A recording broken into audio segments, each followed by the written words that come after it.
Olá pessoal, meu nome é Getúlio Amaral, eu sou psicólogo. Esse vídeo é o primeiro vídeo para nós inaugurarmos o canal no YouTube chamado Mentiras da Mente. Você sabia que a mente mente?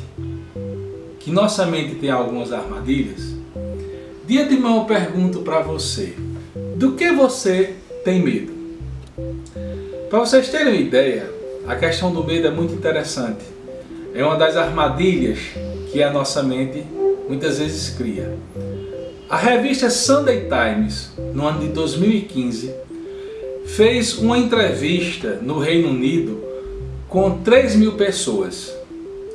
E o resultado sobre o medo foi o seguinte: 41% das pessoas tinham mais medo de falar em público do que 19% das pessoas que tinham medo de morrer. Interessante a gente pensar nisso, porque aí a gente já vê uma subjetivação, né? Porque a morte é uma coisa concreta e falar em público a gente, nem todo mundo passa por essa situação. Mas veja, o que é que eu gostaria de falar aqui para vocês? Que o medo é uma armadilha. A gente pensa que o medo, ter medo, nos afasta do objeto que a gente teme. É o contrário. Quando a gente tem medo, a gente cola num objeto que tem medo. Por exemplo, alguém tem muito medo da morte, pensa muito na morte, super investe na questão da morte, tem medo que familiares seus morram e está sempre pensando na morte. Ou seja, o medo da morte não o afastou do objeto da morte, porque a morte está ali sempre presente na sua subjetividade. Outro dado: alguém tem muito medo de doença.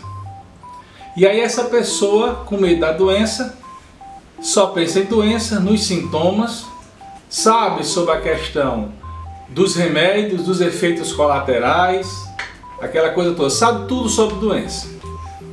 Mais uma vez, o medo não afastou o objeto que você teme. Ele aproximou. Você ficou pensando o tempo todo na doença. Até existe, eu faço uma comédia interna na minha família. Tem um casal que nós conhecemos que ambos falam muito sobre doença. O tempo todo fala sobre doença. E eu digo o seguinte, que talvez numa data festeira como o Dia dos Namorados, eles, ao invés de comemorar com champanhe, eles podem comemorar assim, gente, ó.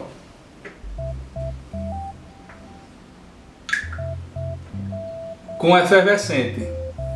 Gente, não dá, né? Então, o medo, mais uma vez para a gente pensar, é uma armadilha da mente. A mente mente.